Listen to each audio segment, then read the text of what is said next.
la Patria se abre esta sesión.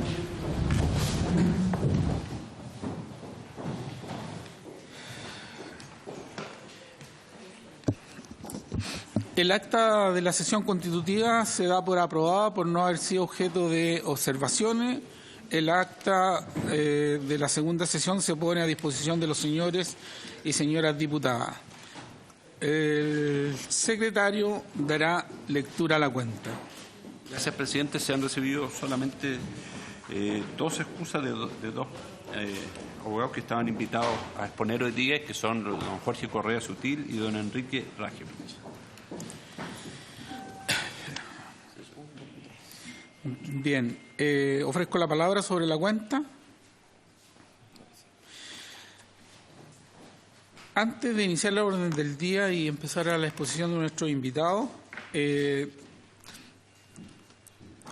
para poder tener un orden, especialmente en la semana del 23 en adelante, es que es conveniente colocar una fecha de las prioridades de los invitados para hacer las convocatorias. Entonces, yo propongo que la fecha final del listado de invitados que quiere alguno de los diputados hacer llegar es hasta el día 16, porque Secretaría tiene el mediodía del 17 para hacer las invitaciones. No sé si tienen alguna otra sugerencia. ¿Está bien? Sí, ¿acordamos entonces, por favor? Sí. Entonces, acordado. Entonces, empezando en la orden del día, esta sesión tiene por objeto continuar con la audiencia correspondiente con respecto a la acusación constitucional deducida en contra de la ministra de Educación, la señora Marcela Cubillo. Hoy día nos acompañan Roxana Pey, Constanza V, Germán Concha y el señor Aquiles Herrera. ¿Me falta alguien? Estamos ok, están los cuatro. Entonces, vamos a iniciar con Roxana Pey, la presentación. Constanza, Germán y el señor Aquiles. Tiempo, son 20 minutos para exposición y después las preguntas que puedan hacer cada uno de los parlamentarios. Sí, sí.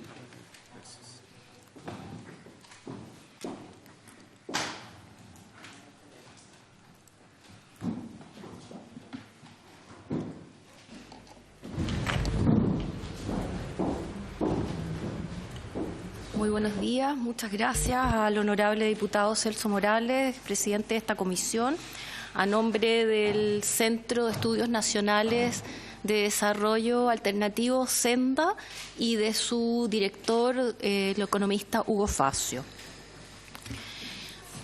Voy a partir señalando que Senda apoya la acusación constitucional a la ministra de Educación, pues su actuar significa un retroceso en la solución de la profunda crisis de la educación pública, con manifiesta dejación de sus responsabilidades en la implementación de leyes aprobadas en el gobierno precedente, con apoyo de todos los sectores que la fortalecen.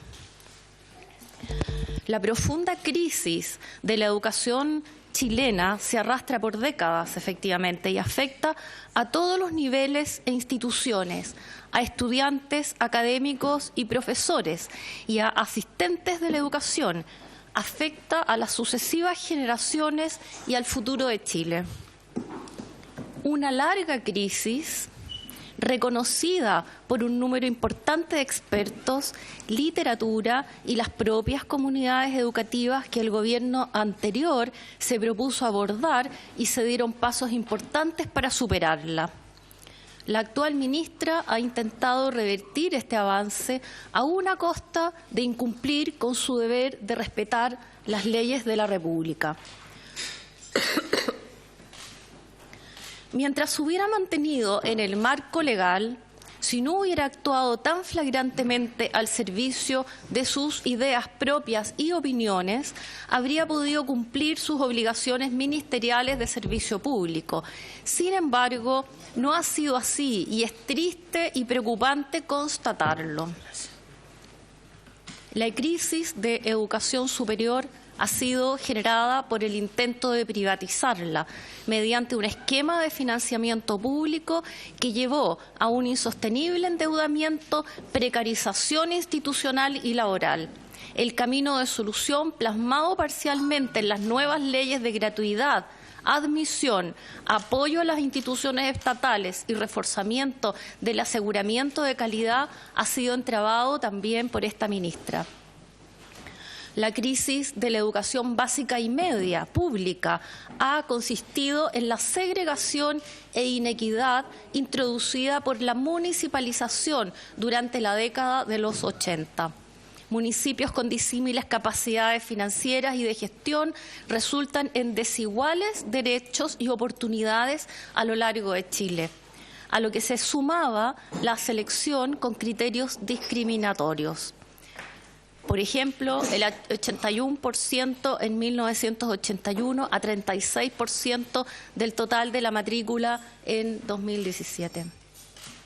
En ambos casos, educación superior y educación pública, los problemas han provenido de un desregulado mercado construido artificialmente y a la fuerza, entregando el financiamiento público mediante vouchers. Ese es el panorama. Faltar a la ley es siempre grave. Sin embargo, las faltas que en esta acusación se describen y sustentan revisten gravedad mayor, justamente por lo que afectan la educación pública, el futuro de niños y niñas, de nuestros jóvenes y, por lo tanto, del desarrollo de Chile.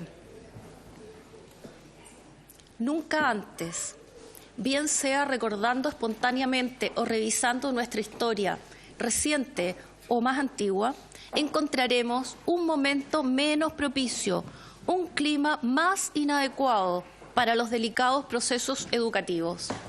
Nos referimos a un clima de agresividad, desconfianza y, en ocasiones, abierta violencia, sumada a la incertidumbre y ambigüedad de una política educativa nacional que no se logra precisar. Todos estos negativos elementos han sido introducidos y mantenidos sin pausa por la ministra de Educación. Violencia, decimos, porque todo Chile y el mundo han presenciado a fuerzas especiales de carabineros rodeando escuelas, parapetados en sus puertas, encaramados en sus techumbres. Es más, entrando a salas de clases en plena actividad educativa.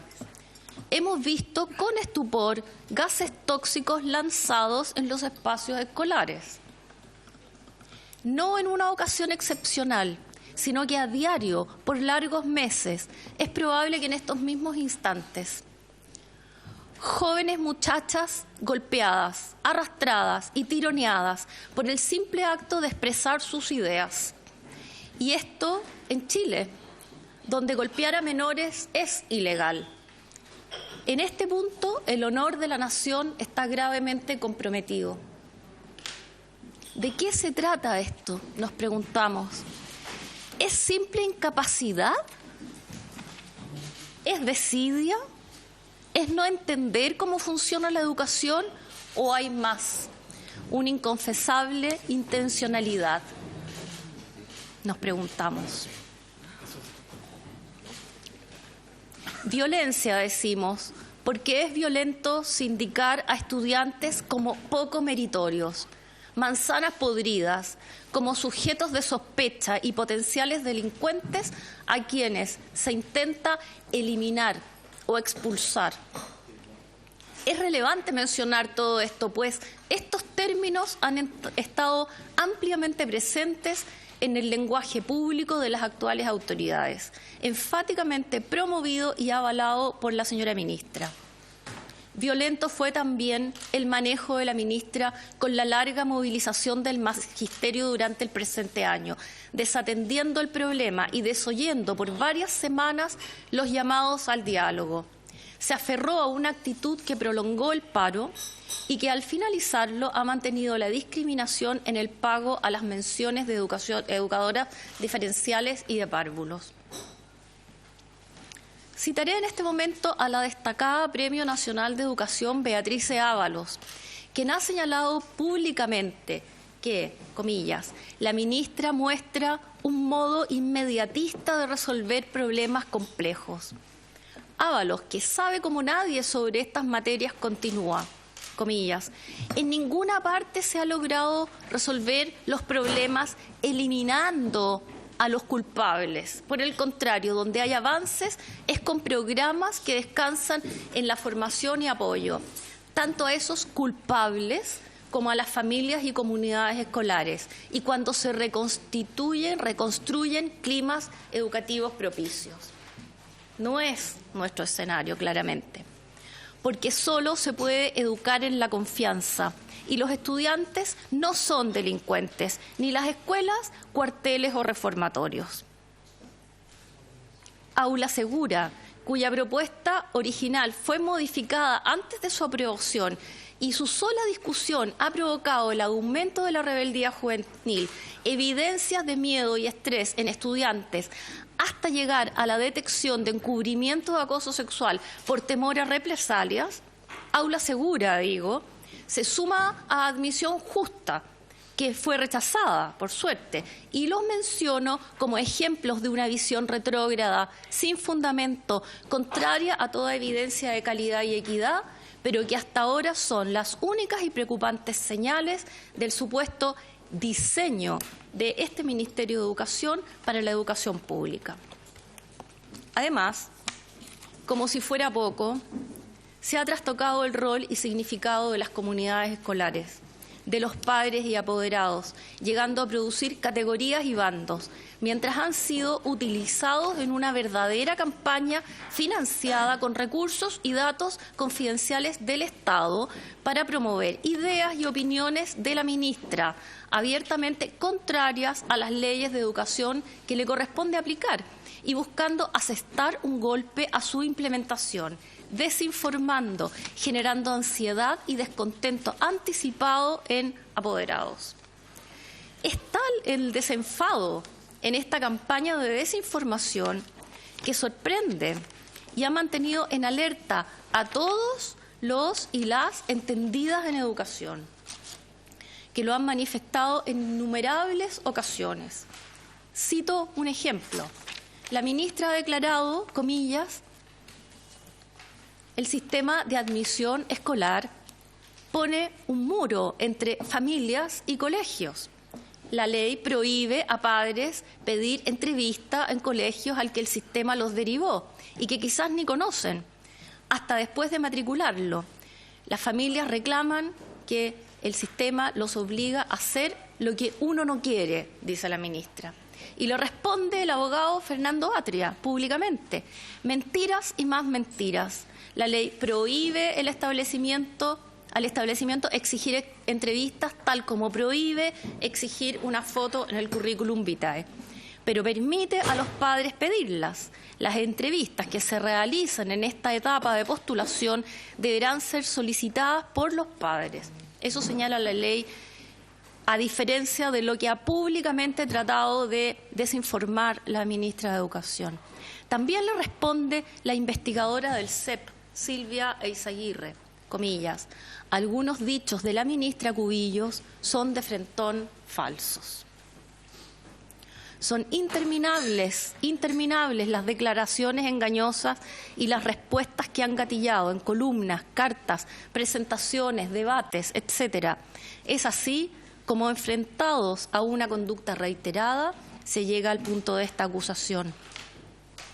La ministra ha aparecido constantemente desafiante para anunciar que habrán problemas. Se van a hacer evidentes las fallas de diseño del sistema de admisión escolar, ha declarado. Pero no ha destinado ninguna palabra a proponer alguna solución a los problemas que ella misma vislumbra en el sentido de mejorar para que la implementación sea buena, en vez de hacer todo lo posible por profundizar defectos en las leyes que el país se ha dado democráticamente. Aquí no se trata de su persona, ni de su familia, ni de su honra, tampoco de sus ideas, ni siquiera del programa de este gobierno o del legado del anterior. Se trata del rol de la ministra en cuanto a tal, de la debida continuidad democrática y del espacio más sagrado de todos en una sociedad digna, la educación de sus menores, del derecho a ese espacio sin amenazas ni malos usos.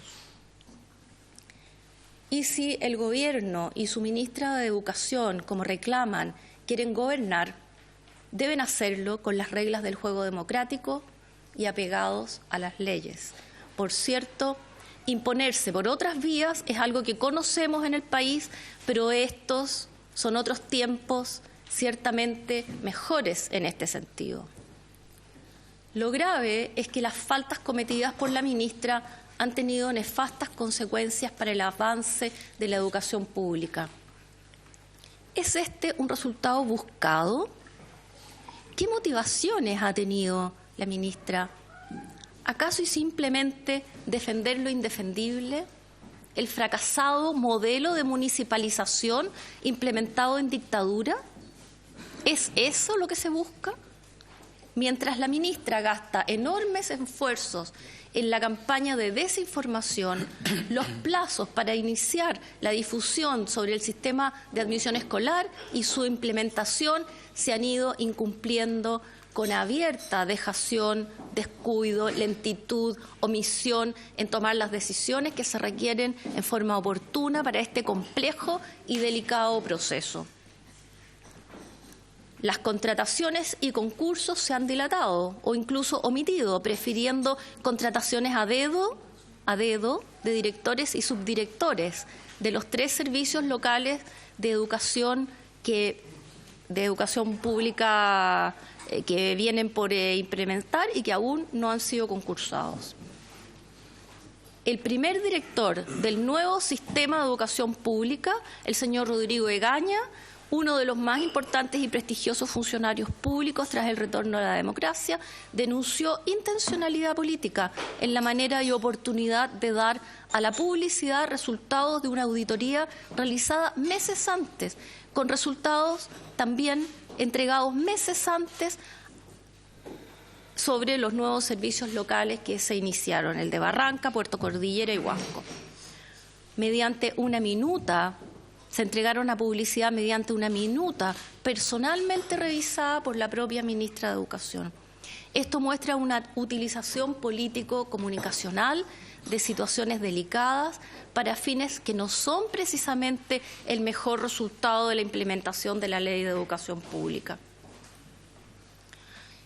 Y si la campaña de desinformación e intento de desprestigio del sistema de educación pública es feroz, despiadada e ilegítima, pues mantiene a la ministra en actividades contrarias a la Ley 21.040 que le corresponde aplicar y conducir, hacia el interior del Mineduc y liderados por ella misma, se evidencia una dilación intencionada en una larga lista de actos de los que destacaré unos pocos.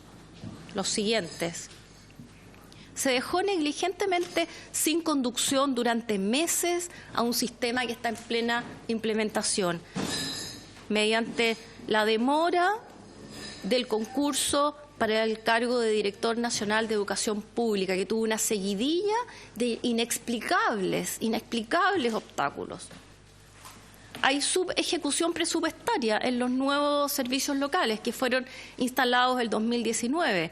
Se han postergado incomprensiblemente los concursos para cargos de todo el personal de los servicios locales y para todas las gestiones necesarias para su inminente funcionamiento. Es tan así que la ejecución presupuestaria de estos servicios, de acuerdo a la última información de DIPRES, era inferior al 10% de los recursos asignados por la ley de presupuesto. Sería interesante conocer en cuánto va dicha ejecución al día de hoy. Es evidente que de continuar estas malas prácticas de dilación, omisión, desinformación, la ministra de Educación conseguiría demostrar e implementar el fracaso de la Ley de Educación Pública. con gran irresponsabilidad y daño a miles de menores que merecen recibir de Chile una educación sin discriminación, sin violencia de ningún tipo. Merecen ser educados en la confianza. Tal vez su plan inconfesable sea hacer llegar al nuevo sistema de educación pública con un gran cúmulo de problemas a su hito más importante de evaluación intermedia que le corresponde el año 2021, poniendo en riesgo su continuidad a la siguiente etapa de escalamiento. ¿Quién sabe lo que pase por su cabeza? Ello no tiene importancia. Por suerte, vivimos en democracia y existe separación de poderes. El Parlamento tiene en sus manos el mecanismo de acusación constitucional, proceso de naturaleza jurídico-política que nos protege de estos abusos de poder, de autoritarismos y de fundamentalismos ideológicos. Instamos a los honorables diputados y diputadas a sopesar la gravedad de estas acusaciones, dejando de lado sus simpatías partidarias o ideológicas y pensar verdaderamente en los niños y niñas que necesitan una educación pública robusta con urgencia. Pero además de eso, necesitamos que las autoridades, especialmente quien ejerza en el Ministerio de Educación, tengan conciencia que sus acciones constituyen un referente educativo de suyo, por su figura, que su figura y actuar deben ser un modelo a seguir, que no caben los amañes ni el voluntarismo, ni tampoco las faltas a la verdad. Y aún más urgente que todo esto, hay que frenar la ilegal violencia de las fuerzas especiales de carabineros contra menores de edad, ahora mismo, hoy mismo. Senda apoya la acusación constitucional contra la ministra de Educación, pues efectiva, reiterada y manifiestamente ha faltado a la veracidad, ha realizado campañas usando datos personales, no ha ejercido el control jerárquico que le corresponde para hacer cumplir las leyes, ha omitido su deber reflejado en la baja ejecución presupuestaria, no ha respetado el principio de igualdad, discriminando a parte del magisterio. Muchas gracias, señor presidente, por esta oportunidad de compartir nuestra reflexión, que está asentada además en análisis del avance presupuestario y de desarrollo de la educación pública en la actualidad. Muchas gracias. Muchas gracias, señora Roxana, señorita. Y ofrezco la palabra a los parlamentarios para hacer las consultas. ¿Ah? No, vamos por cada uno de los invitados a las consultas. Ofrezco la palabra a la diputada Orsini. Muchas gracias, presidente. Quisiera, por su intermedio, saludar a la expositora, agradecerle por su exposición y quisiera, por su intermedio, presidente, hacerle dos preguntas. Primero, ¿cree usted que la educación pública en Chile está en crisis? Y, de ser afirmativa su respuesta, ¿cree que la ministra Cubillos ha profundizado, ha contribuido en la profundización de esa crisis de la educación pública? Segundo, ¿cree usted que la ministra ha infringido la ley 21.040 que crea el sistema de educación pública y que ha dejado sin ejecución la ley 21.125 de presupuesto del sector público del año 2019?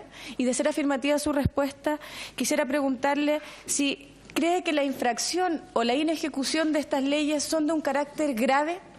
Nosotros somos de la tesis de que la Constitución no establece ese estándar, que tenga que ser grave o no. Sin embargo, de todas formas, quisiera saber si usted cree que, en el caso de ser afirmativa su respuesta, esta sería una simple infracción de ley o sería de un estándar mayor, una infracción de carácter grave o gravísima. Eso, presidente, muchas gracias. Perfecto. Vamos a hacer las preguntas y después usted va respondiendo. Pedro Pablo. Gracias, presidente. Agradecer también a la señora Roxana. Hacer un comentario con respecto al primer capítulo de la acusación constitucional, ¿no es cierto?, que dice que hay una presunta vulneración del principio de probidad por falta de veracidad. Dice, ¿no es cierto?, que la ministra había mentido, ¿no es cierto?, por Twitter, ¿no es cierto?, de que la ley prohíbe a los padres impedir, ¿no es cierto?, pedir una entrevista en el colegio al que el sistema los derivó, y que quizás ni conocen hasta que después de matriculado. Déjeme decirle, estimada Roxana, que esa acusación es absolutamente falsa. Y al contrario, la ministra dijo absolutamente la verdad. Usted sabe, estimada Roxana, las etapas que consta el sistema de admisión escolar. Hay dos etapas, ¿no es cierto?, que está la etapa de postulación y la etapa de admisión. Durante la postulación, las entrevistas están permitidas conforme a la ley, ¿no es cierto?, pero durante el proceso de admisión, ¿no es cierto?, que se inicia conforme a la ley, pero durante ese proceso de admisión, ¿no es cierto?, las familias, las entrevistas están permitidas solamente después de matriculado el hijo. Es decir, una vez que se le ha asignado un colegio por el SAE, ese apoderado solo puede entrevistar en el colegio después que haya sido matriculado. Entonces, y si el sistema obviamente le asigna a una familia un colegio que ella no conoce bien, ¿no es cierto?, y quiere una entrevista antes de ser matriculado, no puede. La ley dice que solo podrá tenerla después de matriculado. A mayor abundamiento, aquí se presentaron algunas indicaciones por algunos senadores. ¿Para qué? Para que estas entrevistas sean durante las dos etapas, de postulación y de admisión. Y todas estas indicaciones han sido rechazadas. Entonces, nuevamente caemos, ¿no es cierto?, en que este primer capítulo se cae por su propio peso. O sea, la ministra aquí jamás ha mentido, al contrario, ella dijo absolutamente la verdad. Eso, presidente, gracias. Diputada Catalina del Real. Buenas tardes, señora Roxana, gusto saludarla.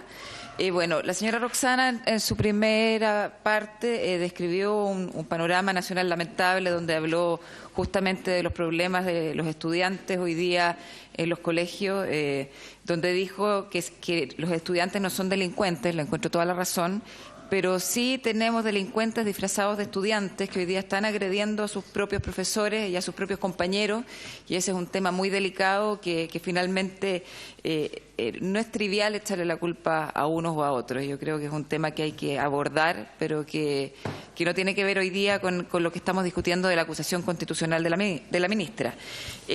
Una acusación constitucional es un juicio constitucional que tiene que ver con leyes y infringir la ley y la Constitución. O sea, no es un juicio político donde hablamos de herramientas de gestión. Y en ese sentido, bueno, concuerdo con el diputado con lo que habló recién sobre el tema de los tweets, pero además hay un punto que usted tocó que trata sobre la ejecución presupuestaria.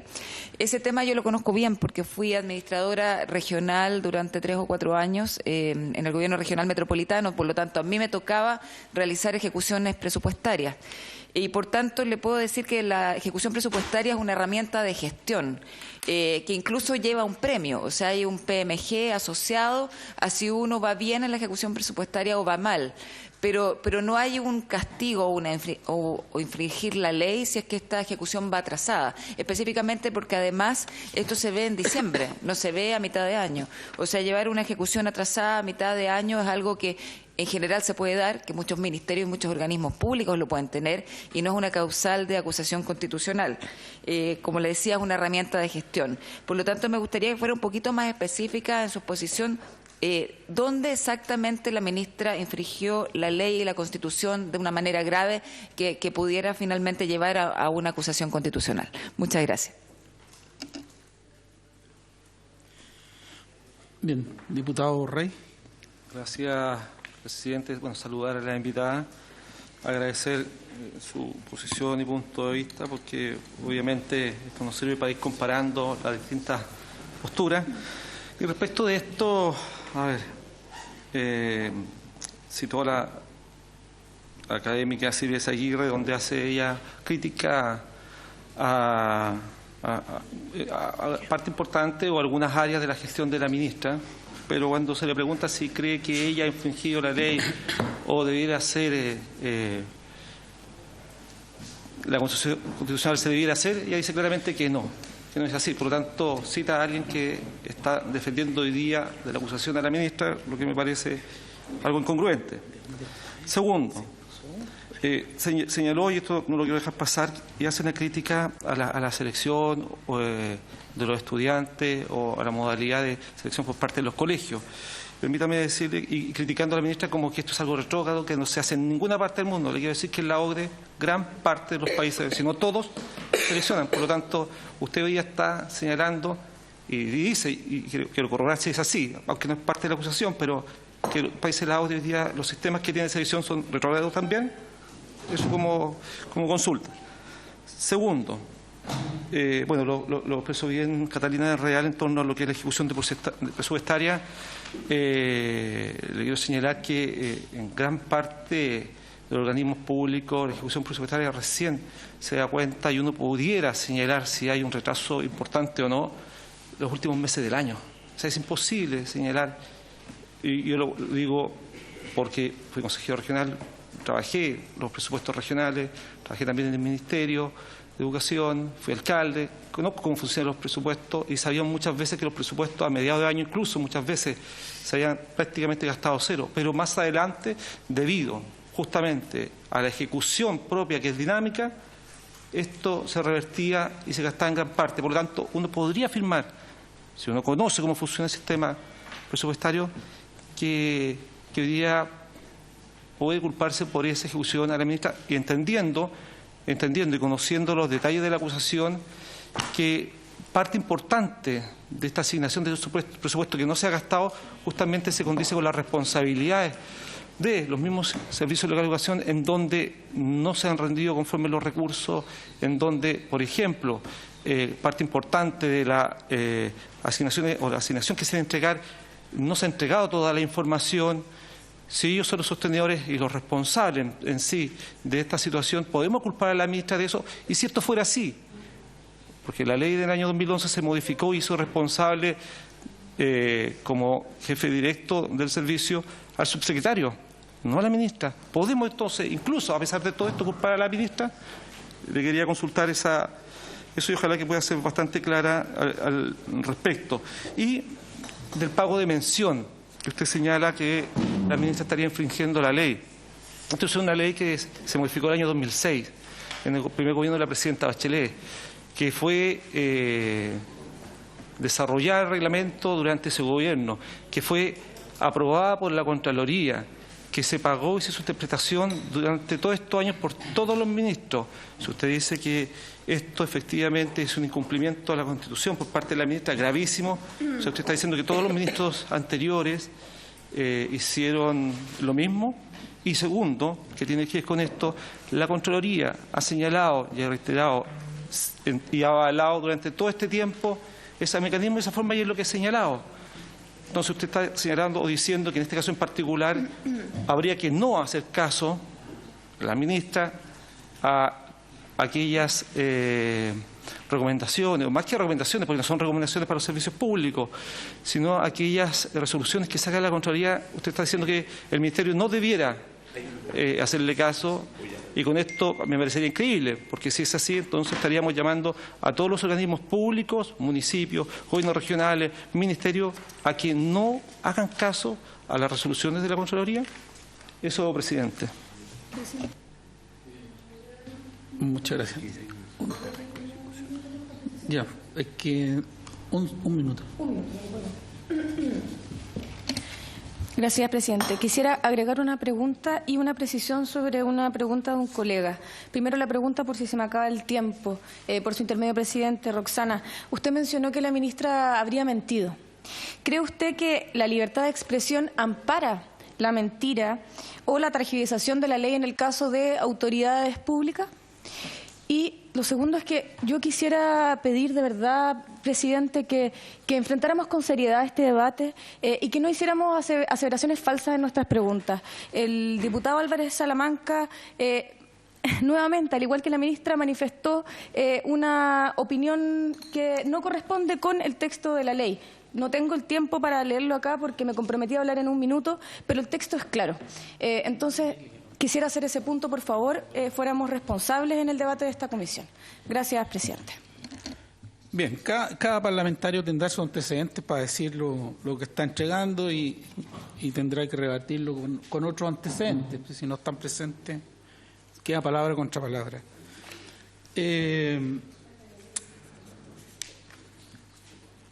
Señora Roxana, mire, yo tengo solamente 2 consultas, junto con agradecerle su exposición. ¿Usted ha tenido a la vista la ejecución presupuestaria que lleva el Ministerio para emitir un juicio de que no se está cumpliendo? Bueno, yo tengo antecedentes que la ejecución presupuestaria del Ministerio está por sobre el 50% en este momento. Y de hecho voy a pedir el acuerdo para solicitar que nos haga llegar el Ejecutivo la ejecución presupuestaria a la fecha. Y también de el año 2017 y 2018. Entonces, esa es la primera pregunta. Si la crítica es con un documento formal por parte del Ministerio que usted haya tenido a la vista. Y teniendo presente también, y reafirmo lo que ha dicho la diputada Catalina Real, que quedan bastantes meses para terminar un presupuesto. Y lo segundo, que tiene que ver con que usted también lo señaló, del tema de lo extenso del paro profesores, y le atribuye ahí una responsabilidad a la ministra, pero además termina diciendo que no se han pagado estos bonos a los profesores de diferencial y parvularia. ¿Desde qué año no se pagan esos bonos, Roxana? Me gustaría saber. El presidente va a pedir el acuerdo entonces para ese oficio. Sí. ¿Hay acuerdo para solicitar la ejecución presupuestaria? A septiembre. Sí, a la fecha de hoy día. Sí, claro. Y de 2017 y 2018. A septiembre. Bien, acordado. Tiene la palabra. Bueno, en mi presentación yo abordé una serie de conductas y de elementos que constituyen en su conjunto una práctica sistemática que hemos presenciado como país, como expertos en educación, como integrantes de comunidades educativas, con estupor. No es trivial y no es el hábito que tenemos en el país estar viendo a la ministra o al ministro de Educación en este despliegue de un manejo de lenguaje que realmente es en el filo en muchas ocasiones y pasándose de la raya de la veracidad. Todos sabemos bien que el lenguaje da para mucho, ¿cierto? Uno puede acomodar lo que está diciendo de una manera en que parezca una cosa, pero se dice otra, ¿no es cierto? Pero cuando se es autoridad de un sector como el de educación, la claridad es muy importante. Y hemos visto estas prácticas de uso del lenguaje especialmente con un empeño de realizar una campaña dirigida al público, a los padres y apoderados, de desinformar, abiertamente de desinformar. Esa frase que está citada ahí y que ha sido muy analizada por muchísimas personas, es una muestra solamente de una serie de declaraciones que buscan poner a los padres en contra de un sistema. Una campaña que consistió además en un paseo por el país durante el verano y después, con estas declaraciones y con estos propósitos de inducir una disconformidad a priori respecto de un sistema que está en implementación, y no es cualquier sistema que está en implementación, sino que ha sido aprobado por ley por la totalidad de los parlamentarios y de los sectores. Es una profunda y larga discusión que el país se dio para empezar a resolver una crisis que, como he señalado, es una crisis muy grave, muy profunda, de arrastre, que se ha ido acumulando por una serie de elementos que se buscan revertir con este gran trabajo nacional de acuerdos, de mejoramiento, de observaciones y de aceptaciones de distintos aspectos de la ley. Por eso es tan grave esto. Y por esto respondo a la diputada abogada Orsini, que efectivamente yo considero y consideramos en Senda que es muy grave el conjunto de prácticas de desinformación, de dilación, de demoras en las distintas gestiones que le corresponden a la ministra y a su equipo, en no solamente la campaña mediática y publicitaria y de trabajo con padres y apoderados, que es muy grave, que podríamos estar mucho rato debatiendo sobre los profundos significados e impactos que tiene intervenir en comunidades educativas para su uso tergiversado, para su uso malintencionado, y por otro lado, la demora en las gestiones, en el inicio de trámites, de licitaciones, de adquisiciones.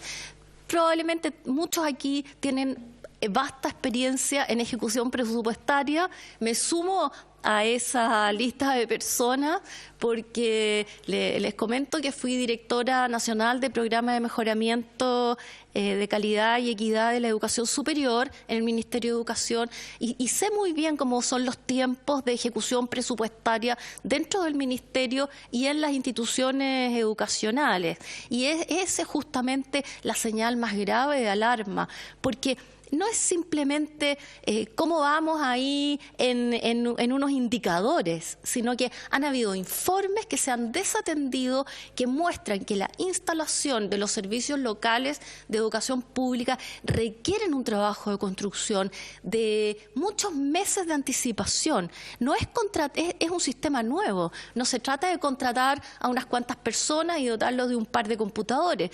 No, señores y señoras, se trata de una transformación profunda de un sistema de educación que el país ha decidido implementar y que está torpedeado, saboteado desde adentro del Ministerio de Educación por conducción de la ministra. Entonces, no nos quedemos en minucias de si aquí hay una frase, ¿no es cierto?, un tuit. No estoy hablando de un tuit, estoy hablando de una práctica sistemática de lenguaje, de una campaña amplia, profunda, de desinformar, sumado, articulado, porque no son hechos aislados, desarticulados, articulado con una demora en la ejecución de la instalación de la ley de educación pública a través, por ejemplo, de sus servicios locales, que son asuntos delicados, involucran a cientos de personas, a muchas comunas, a muchas personas, a profesores, a niños,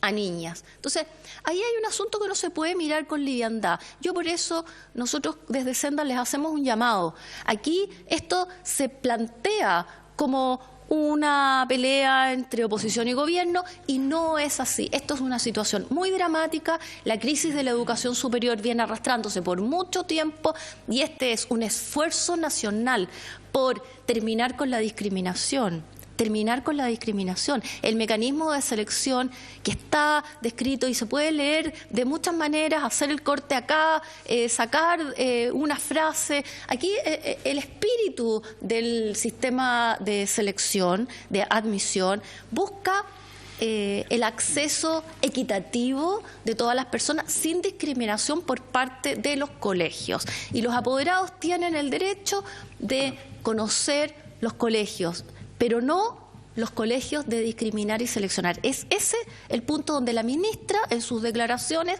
ha tratado de cambiar, ha tratado de hacer ver lo contrario. Entonces, aquí es una práctica en su conjunto que es gravísima para el país, para los niños y para el futuro de Chile. A eso les pedimos que atiendan, porque realmente es muy preocupante y las demoras que tengamos en esto son irreversibles. Muy bien. Muchas gracias.